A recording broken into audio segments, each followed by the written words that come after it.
Hi, and welcome to my Pfizer case report presentation. My name is OBrien. I will be representing LRO Consulting, and this will be a synopsis of the report I have submitted.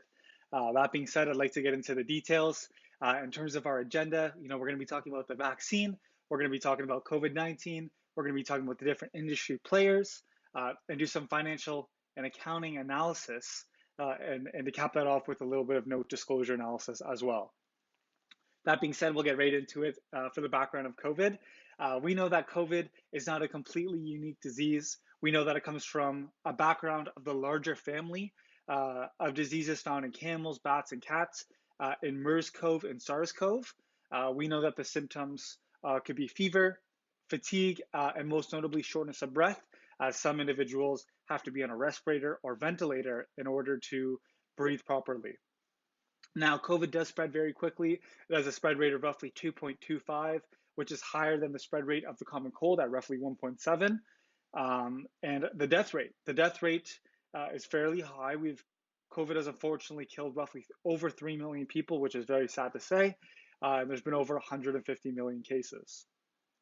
Now, when looking at a timeline on January 18, 2020, only the third person dies from COVID, which is very small in comparison to the over 3 million number we just talked about. And then obviously a couple months later, a case of COVID is found in all 26 EU countries. And then a year ago from now, on April 2nd, 2020, we saw 1 million cases get reached of COVID. And that's very sad to know now that we've already reached 150 million cases just over a year later. Now, in terms of the company background, we do know that we're going to be talking about Pfizer, as said in the introduction. So that being said, Pfizer was founded in Brooklyn, New York, by a German chemist named Charles Pfizer. The company has a 172-year history in the pharmaceuticals. It's very important to note that they made an acquisition of Baxter International in 2014, which really helped improve its vaccine development processes. And Pfizer is a very well-known company with over 10 product lines that create $1 billion in revenue. Now, Pfizer did not create the vaccine alone. They did this in combination with a company called BioNTech. So BioNTech was founded in 2008 in Germany, and they believe if you had different interchangeable technology parts, you could apply them to a certain issue to be successful.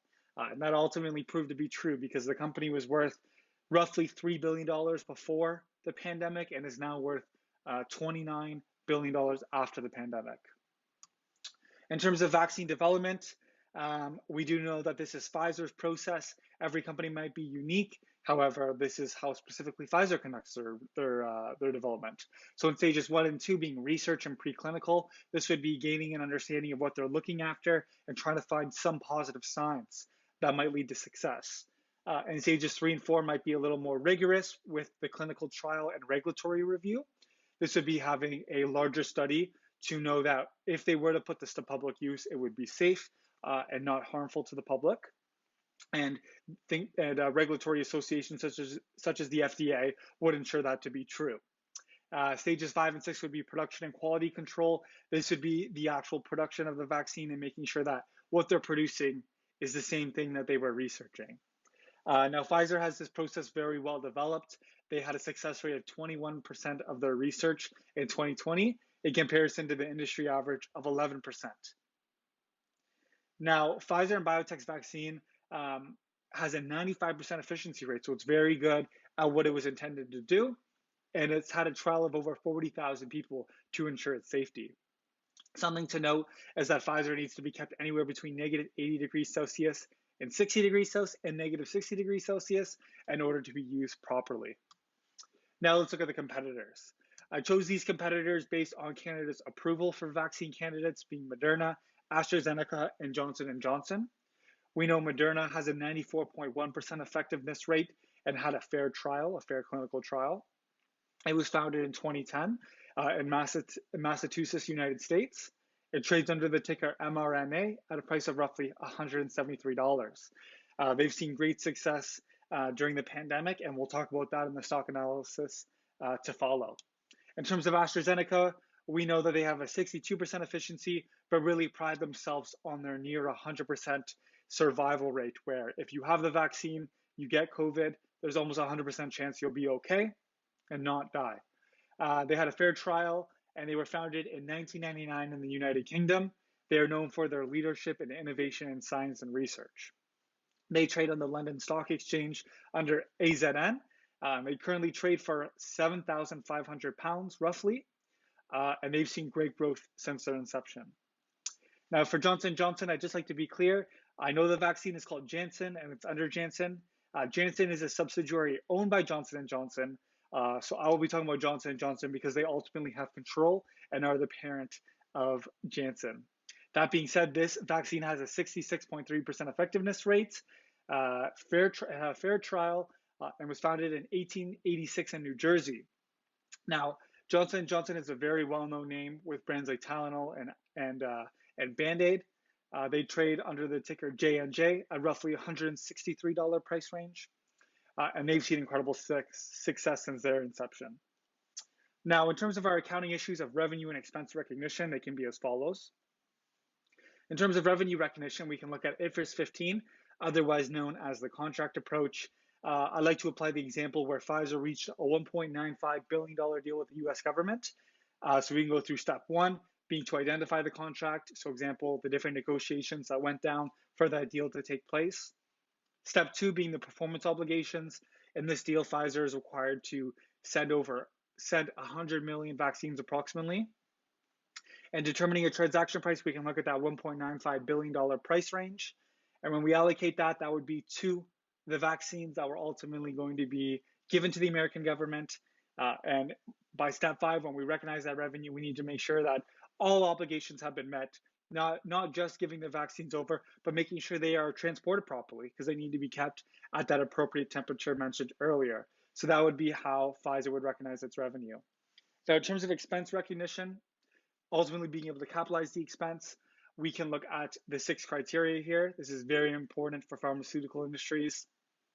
Criteria 1 and 2 being technical feasibility and intention to complete the asset. This would be that Pfizer creates something that could be of real use to its customers and to sell it and use it in a meaningful way. Criteria 3 and 4 would be ability for use and economic benefit. This would be the ability for the company to incur revenue and for the benefit to prevent the virus and by way of governments buying the vaccine for the public use. In terms of criteria 5 and 6, availability of development and measured reliability. This would include Pfizer actually being able to scale operations as well as the reliability of what they're producing. We know the Pfizer vaccine has a 95% efficacy rate, which is obviously a very strong reliability. And obviously this is very important as a way to get those expenses shown on the balance sheet in a form of capitalization. Now we'll get into financial analysis. We can do a horizontal analysis where we compare different fiscal periods and the increase or decrease from said fiscal period.